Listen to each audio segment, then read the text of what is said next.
All right, joining us now is Brandon McGinley. He is the editorial page editor at the Pittsburgh Post Gazette. Brandon, great to have you back on the show.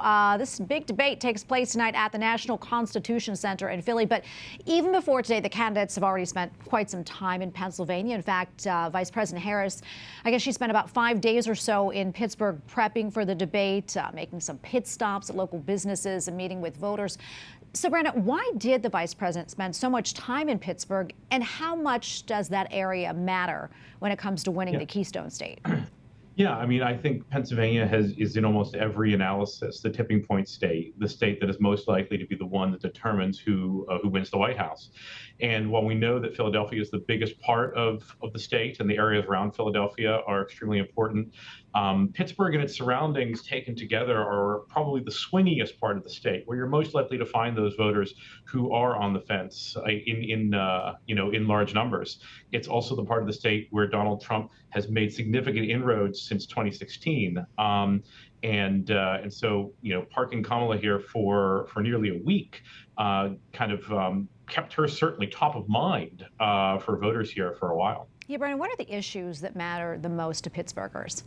Yeah, so I think that something that when we think about why Harris hasn't picked up quite as much ground in Pennsylvania as she has in some other states like Wisconsin and even North Carolina and Georgia, the New York Times recently did an analysis that showed that Pennsylvania had one of the slowest recoveries of any state since the pandemic economically.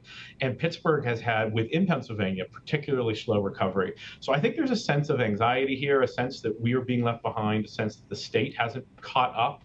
And that this city, which had a lot of optimism for a long time, that's really fading. So I think that that kind of creates some headwinds for Harris. Yeah, and in Pennsylvania, especially in southwestern Pennsylvania, where I grew up, fracking, that's actually on top of mind for a lot of folks. I know a lot of people make their living from that. Do you expect this to come up in the debate tonight, that is? And how much weight do you think that issue carries with Pennsylvanians? I think it's more symbolic. I mean, there certainly are a lot of jobs attached to fracking, and not just the extraction itself, but the contractors and the other support services that go along with it.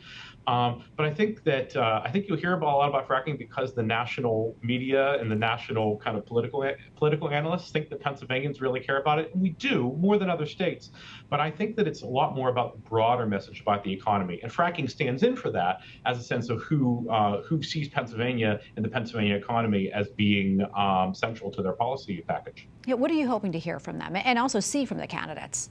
Oh gosh, seriousness would be great. Moral seriousness about the political situation that we share, a sense that whoever wins is going to have to be president for all of America. And I think both need to demonstrate very clearly that they understand that there's a lot of anxiety on both sides, political anxiety, economic anxiety, and that I know this may be too much to ask for, being a calming force is going to be important going forward.